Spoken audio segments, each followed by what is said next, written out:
Quote, "Now, look here," said, "you want to go somewhere from where you are, but you don't know where you want to go. You don't know what you can do, or what you would like to do.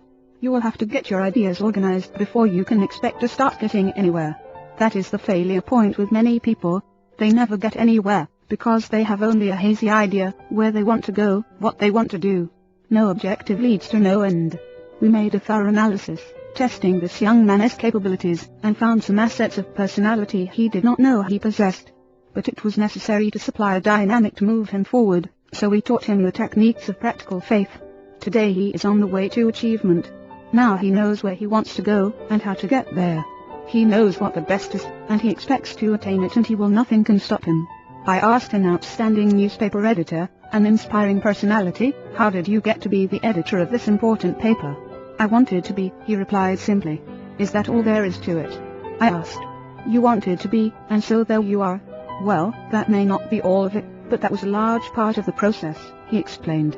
"I believe that, if you want to get somewhere, you must decide definitely where you want to be, or what you want to accomplish.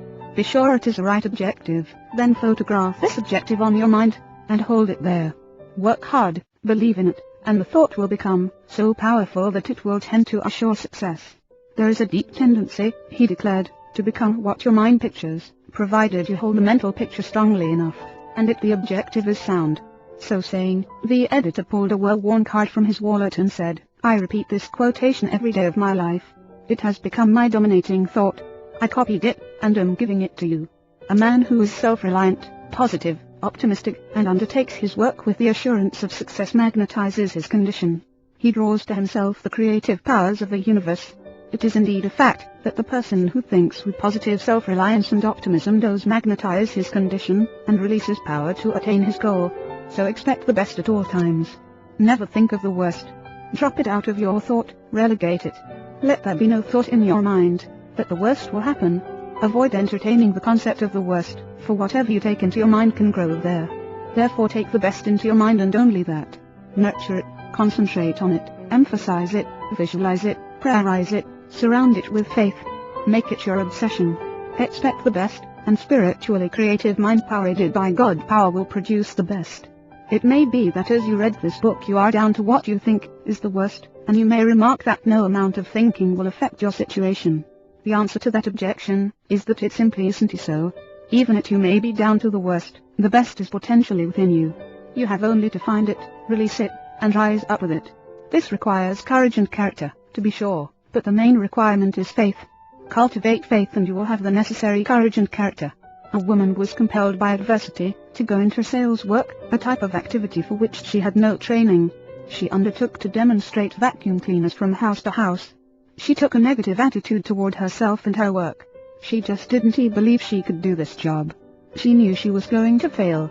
She feared to approach a house, even though she came for a requested demonstration. She believed that she could not make the sale. As a result, as is not surprising, she failed in a high percentage of her interviews. One day she chanced to call upon a woman who evidenced consideration beyond the average. To this customer the saleswoman poured out her tale of defeat and powerlessness. The other woman listened patiently, then said quietly, "If you expect failure, you will get failure, but if you expect to succeed, I am sure you will succeed." And she added, "I will give you a formula which I believe will help you. It will restyle your thinking, give you new confidence, and help you to accomplish your goals. Repeat this formula before every call. Believe in it, and then marvel at what it will do to you. This is it. If God be for us, who can be against us?" Row 831. But change it by personalizing it, so that you say, "If God be for me, who can be against me? If God be for me, then I know that with God's help I can sell vacuum cleaners." God realizes that you want security and support for your little children and yourself. And by practicing the method I suggest you will be given power to get what you want. She learned to utilize this formula. She approached each house expecting to make a sale, affirming and picturizing positive, not negative, results. As the saleswoman employed this principle she presently acquired new courage, new faith, and deeper confidence in her own ability. Now she declares, "God helps me sell vacuum cleaners, and who can dispute it?" It is a well-defined and authentic principle that what the mind profoundly expects it tends to receive.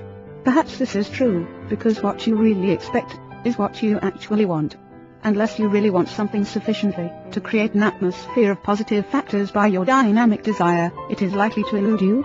It with all your heart, that is the secret. If with all your heart, that is to say, if with the full complement of your personality, you reach out creatively toward your heart's desire, your reach will not be in vain. Let me give you 4 words as a formulation of a great law: faith power works wonders. Those 2 words are packed with dynamic and creative force.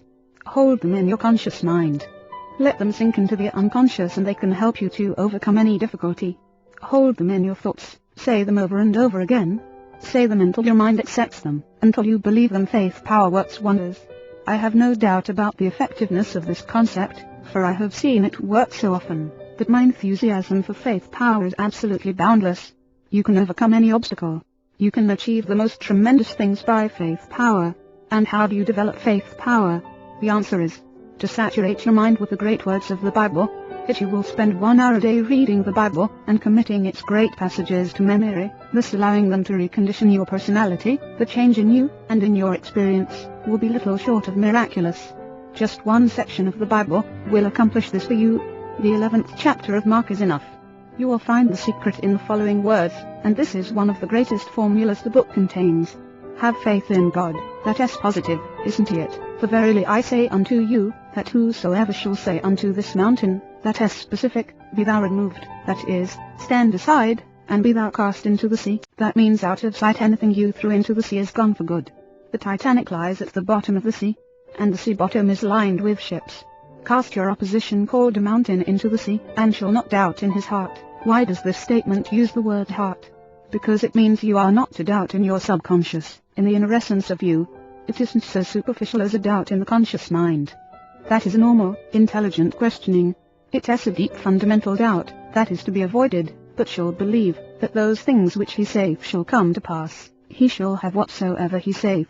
Mr. 1122-23, this is not some theory, that I have thought up. It is taught by the most reliable book known to man. Generation after generation, no matter what develops in the way of knowledge and science, the Bible is read by more people than any other book. Humanity rightly has more confidence in it than any other document ever written, and the Bible tells us that faith power works wonders. The reason, however, that great things do not happen to some people is that they are not specific in their application of faith power. We are told, ye shall say to this mountain. That is to say, do not address your efforts to the entire mountain range of all your difficulties, but attack one thing that may be defeating you at the moment. Be specific. Take them one by one. If there is something you want, how do you go about getting it? In the first place, ask yourself, should I want it? Test that question very honestly in prayer, to be sure you should want it, and whether you should have it. If you can answer that question in the affirmative, then ask God for it and don't be backward in asking Him. And if God, having more insight, believes that you shouldn't have it, you needn't worry, He won't give it to you. But if it is a right thing, ask Him for it, and when you ask, do not doubt in your heart. Be specific. The validity of this law was impressed upon me by something that a friend of mine, a Midwestern businessman, told me.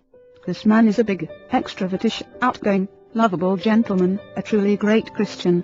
He teaches the largest Bible class in his state. In the town where he lives he is Mr. Town himself. He is head of a plant employing 40,000 people. His office desk is full of religious literature. He even has some of my sermons and pamphlets there. In his plant, one of the biggest in the United States, he manufactures refrigerators. He is one of those whole-souled, rugged individuals who has the capacity to have faith.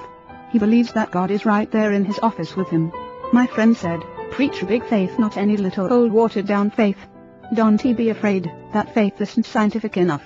I'm a scientist, he said. I use science in my business every day, and I use the Bible every day. The Bible will work. Everything in the Bible works, if you believe in it. When he was made general manager of this plant it was whispered around town, now that Mr. is general manager, we'll have to bring our Bibles to work with us.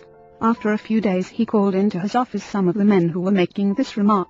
He uses language they understand, and he said, I hear you guys are going around town saying, that now I am general manager, you will have to bring your Bibles to work with you. Oh, we didn't mean that, they said in embarrassment. He said, well, you know, that's a good idea, but I don't want you to come lugging them under your arms. Bring them here in your hearts, and in your minds. If you come with a spirit of goodwill and faith in your hearts and minds, believe me, we'll do business. So, he said, The kind of faith to have is the specific kind, the kind that moves this particular mountain. Suddenly he said to me, "Did you ever have a toe bother you?" I was rather astonished by that, but before I could answer he said, "I had a toe that bothered me, and I took it to the doctors here in town, and they are wonderful doctors, and they said there wasn't anything wrong with the toe, that they could see.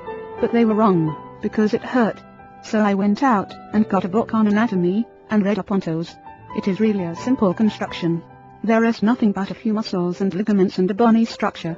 It seemed that anybody who knows anything about a toe could fix it, but I couldn't get anybody to fix that toe, and it hurt me all the time. So I sat down one day, and took a look at that toe,